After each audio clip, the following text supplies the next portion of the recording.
क्योंकि मेरे बच्चे को ऐसे, मेरा बच्चा बिल्कुल निर्दोष है, वो किसी से फालतू बात नहीं करता था। पुलिस वालों के ऊपर मैं विश्वास नहीं कर सकती, क्योंकि पुलिस वाले उन लड़कों के घर की निगरानी कर रहे हैं जिन लड़कों ने उस वारदात को अंजाम दिया है। मेरे परिवार वालों को, मेरे भतीजे को, मुझे और मेरे पूरे परिवार को उन लोगों से खतरा है, क्योंकि वो सरेआम अंबेडकर पार्क के यहाँ पर आसपास के इलाकों में बंदूक लेके घूमते हैं। वो लड़के अपराधी हैं, उन्होंने पहले भी 2-3 मर्डर किए हैं। ये पता नहीं चलता इतनी बार ये बंद होते हैं, फिर इनों के पास गन कहाँ से आ जाती है। जो हमारा पुलिस स्टेशन है उसकी जुरिडिक्शन में स्कूटी पर जा रहा था, वहां पर एक लड़के के साथ इसकी टचिंग हुई और फिर वहां पर इनका ये झगड़ा बढ़ा। अमान ने इसके चाकू से एक जानलेवा हमला किया जो इसके लोअर बैक में लगा। जो अमान है इसकी क्रिमिनल हिस्ट्री है। इसको अभी रिसेंटली हमने आर्म्स एक्ट के मुकदमे में यहीं गीता कॉलोनी के अंदर इसको अरेस्ट किया था। ये वारदात 8 बजे से लेकर 8:30 बजे तक के बीच की बात है।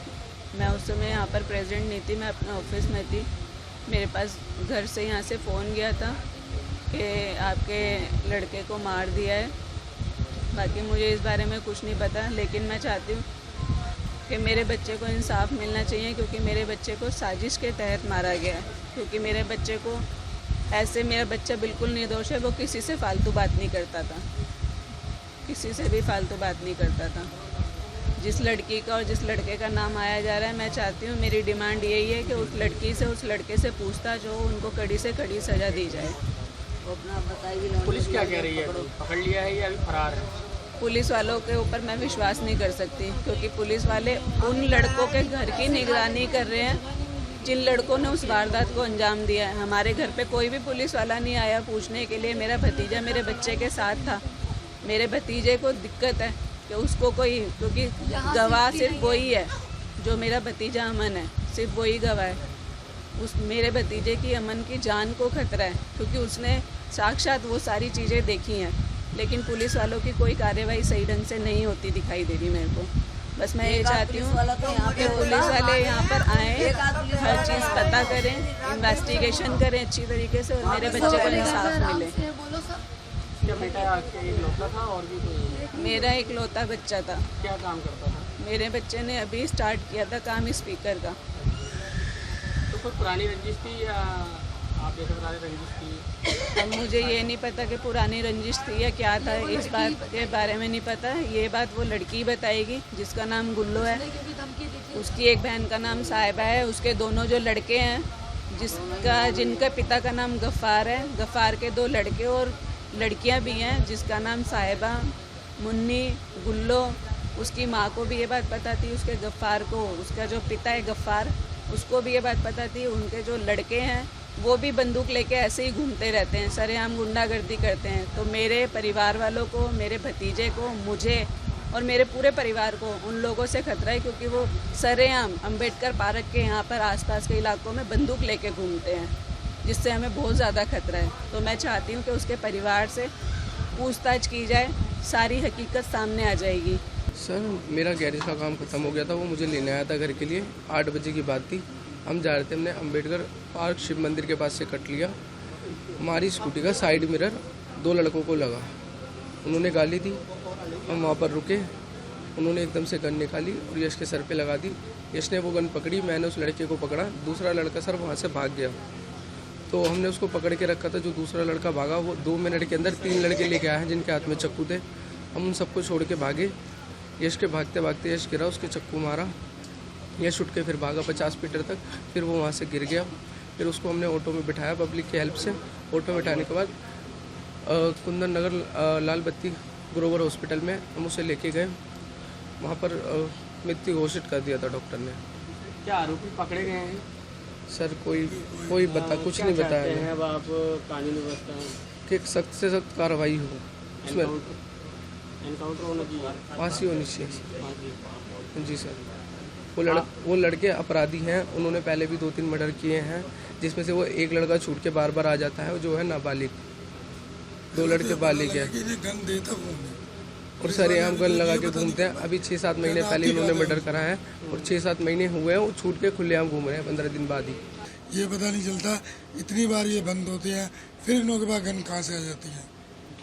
ये पुलिस वाले या तो उन लोगों को पकड़ते नहीं जो सप्लाई करता है इन लोगों का, या पैसे लेके छोड़ देते हैं उन लोगों को, भाई इन लोगों को बंद कर देते हैं उठा के। फिर जो है 2-4 महीनों की जमानत होती है, फिर आके वो दम काटते हैं। तो अब आप क्या चाहते हैं? सख्त से सख्त कार्रवाई। पहली बात तो ये पता करेंगे ना गन सप्लाई करता कौन है, किसका हाथ है, हथियार लेके घूमते हैं। हाँ ये पता चलना चाहिए इन लोगों को देता कौन है। मैन उन लोगों को अरेस्ट भी करे ना साथ में लोग कि भाई गन वहाँ से ली वहाँ से, बस दिखा देते हैं पुलिस वाले, गन बरामद हुई, चाकू बरामद हुआ, भाई इतना कर दिखाते हैं। ये नहीं दिखाते कि दी किसने है उन लोगों को। यानी कानून व्यवस्था यहाँ कैसी है? कुछ भी नहीं अब है। ठीक है ही नहीं यहाँ पे। 15-20 पुलिस वाले यहाँ पे ठीक होती तो आए दिन कहाँ से होते। दो मर्डर एक साथ पहले हुए, फिर इन्होंने 2-3 गोलियां चलाई। जो 2 मर्डर में लड़का था उसका नाम लक्की है, वो भी इन्हों के साथ था। कैमरे में आ रहे हैं डायरेक्ट, कहते हैं घर वालों ने निकाल रखा है, धंधा घर वालों पे एक्शन देते। जब घर वालों ने लगा रखा है तो इन्हों की जमानत कराता कौन है? मैं काम करता था आज से कई साल पहले, इस बात को 10 साल हो गई, और उसके बाद ना मेरा आना है वहाँ ना मैं जाना है। उसके घर में सीसी कैमरे लगे हुए हैं, आप जाके देखो। अगर कोई बंदा धमकी देने के लिए कहीं जाएगा तो उसकी फुटेज वगैरह पूरी सब कुछ आएगी। आप चेक करो उसके जाके कैमरे, अब नहीं 1 साल ने 2 साल 3 साल के कैमरे चेक कर लो। अगर मैं दिखता हूँ तो आप मुझे अरेस्ट करवा सकते हैं, मैं सरेआम अरेस्ट होने के लिए तैयार हूँ। अभी आपकी बेटी कहाँ पर है? थाने अभी सुबह 10:30 पौने 11 बजे करीब नाश्ता पानी करके गई हैं कंप्लेंट के लिए कि हम कंप्लेंट लिखाने जा रहे हैं। अब पुलिस आई थी घर पे? रात को आई थी, लेकिन वो ऊपर नहीं गई, नीचे से नीचे चली गई, ऊपर नहीं गई। घर में कौन कौन है आपके? अभी तो मैं हूँ और मेरी माँ है, बस अकेला। बच्चे कितने हैं? 6 बच्चे हैं।